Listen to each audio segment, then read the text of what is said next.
there would be no parental consent. Parents wouldn't know what was going on. Proposal 3 is about as extreme as you can get.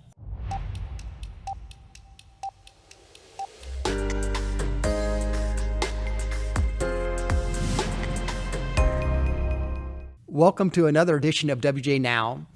Today we have Brad Smith with the Right to Life of Michigan to talk about the political landscape there a little bit, and most importantly, a proposal 3 that is on the ballot regarding a constitutional amendment to Michigan. So it's great to have you here, Brad.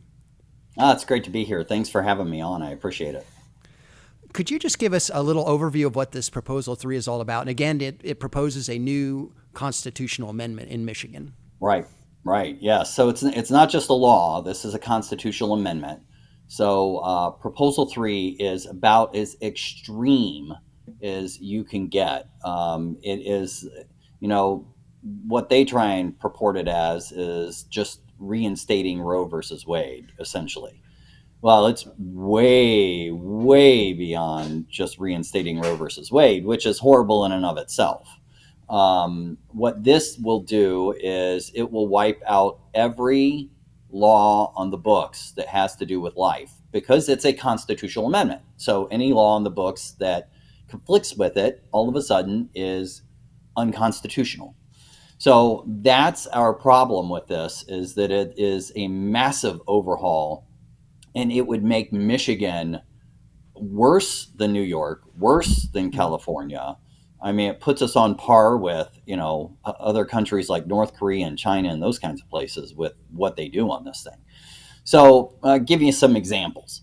Parental consent for abortion, out the window. It would be gone. There would be no parental consent. Parents wouldn't know what was going on. Ban on school employees helping children have abortions. That would be out the window. So think about this. You could have, I'll say one other one that it does is essentially the way it's worded, anybody can perform an abortion. Anybody. So imagine that you have a daughter who's in school and her teacher gets her pregnant. Mm-hmm. He could take her to have an abortion, or he could just do it himself. And you would have no recourse. In fact, you wouldn't even know that it happened because, again, there's no parental consent. So it could be hidden very easily. And imagine what this can do with sex trafficking. The unbelievable opportunity that this is for sex traffickers is frightening. It will make sex trafficking, it will enable sex traffickers and make them be able to pretty much hide everything that they're doing. Because under this constitutional amendment, it also says you cannot, anyone that's related or involved in an abortion, you cannot even investigate them. You can't prosecute them. It is as radical gets. So let me tell you, let's see some of the others. Law requiring parental consent for medical treatment related to pregnancy, including sterilization and hormone therapy. We actually have a commercial out that's just getting ready to start that talks about this.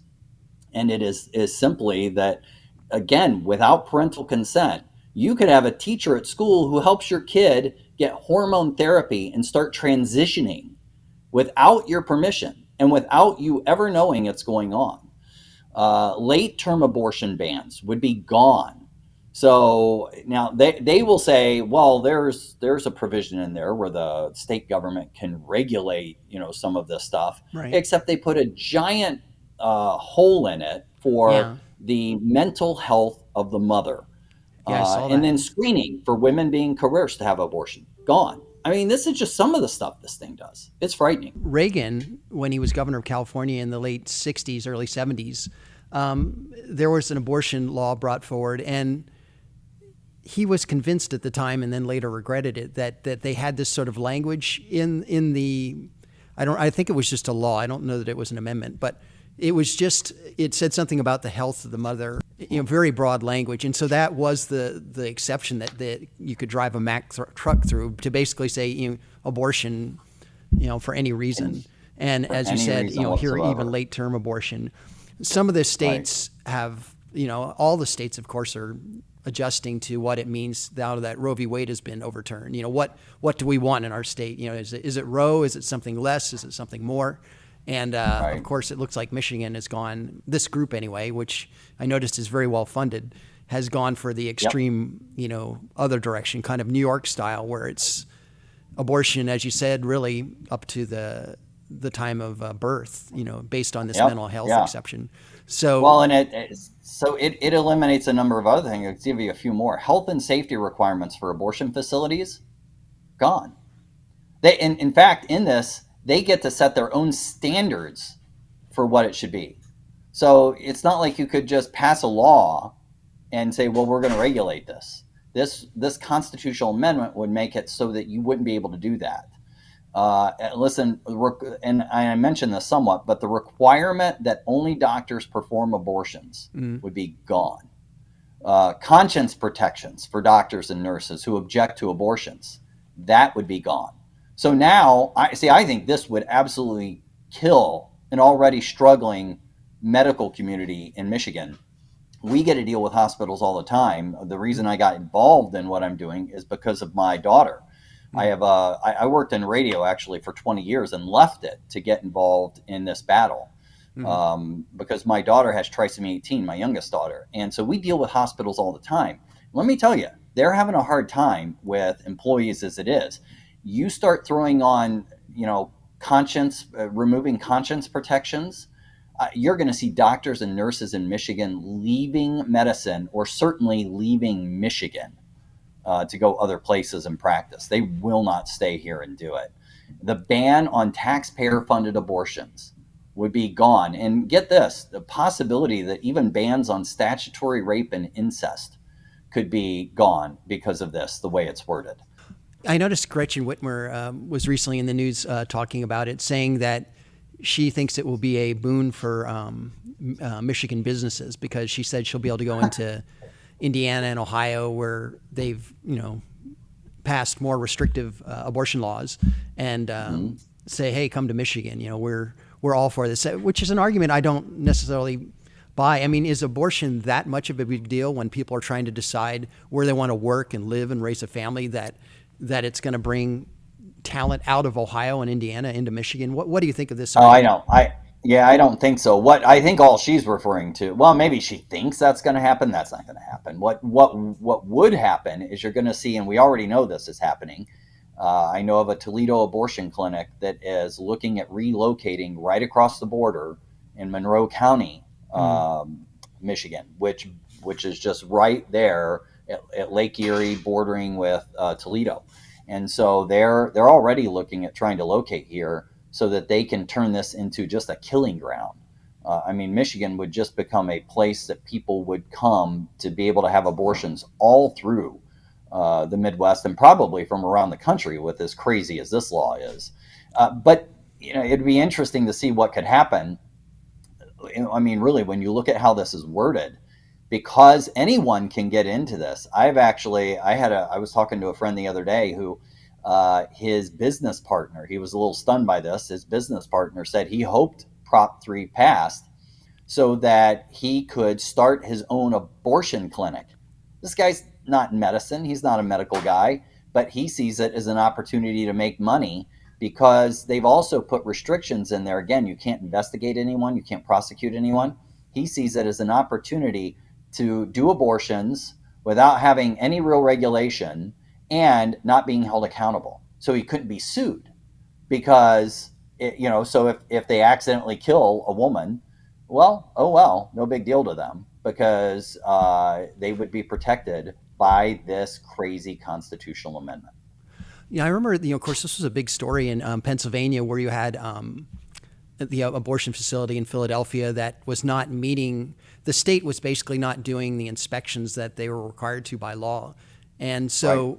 this, horrific, it was portrayed in a movie, but this Hermit horrific Gosnell. facility, went forward and was, in other words, it was going backward from even, say, Casey or, Yep. Casey, which said that certain restrictions can apply and that certainly how abortions are performed is a health matter and what facilities should be there, who should be there to man it, should a doctor be there. These are all things that are left to the state, and so this would seemingly go This backwards. this would If people are this would concerned about actually health, this take is a it. health issue. Yeah, this would actually take it out of the hands of the state. So the state wouldn't even be able to regulate it because it would be a constitutional amendment. So the state wouldn't be able to come in and say, "Hey, you can't do that."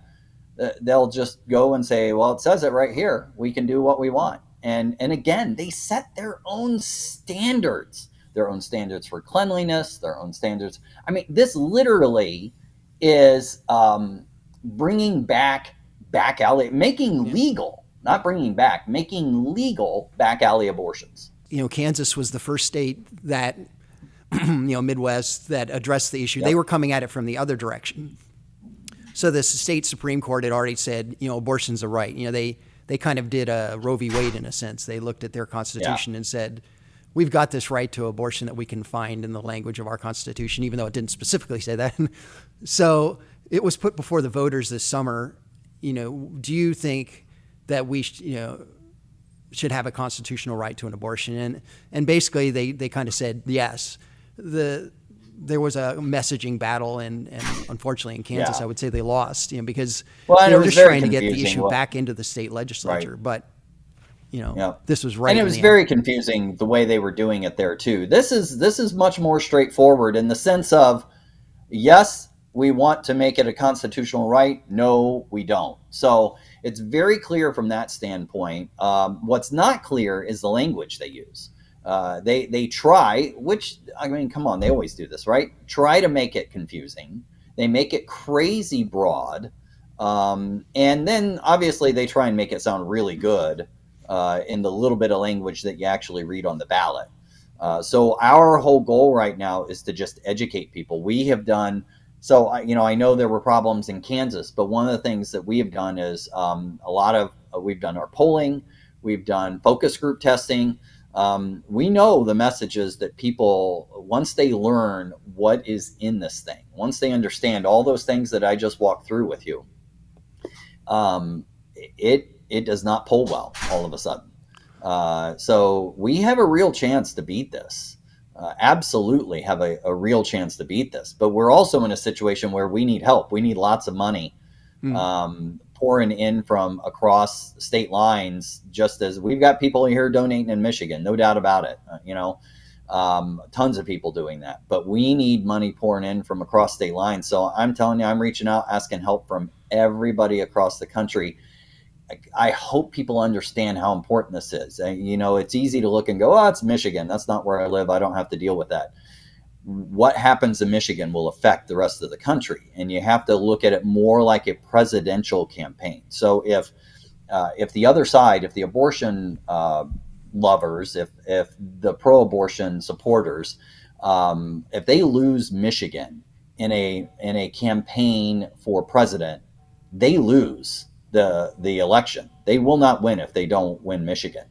So you need to look at it that way, because if this wins here, they're going to be emboldened, and they're going to start going across to other states, and they're going to start going after more conservative states.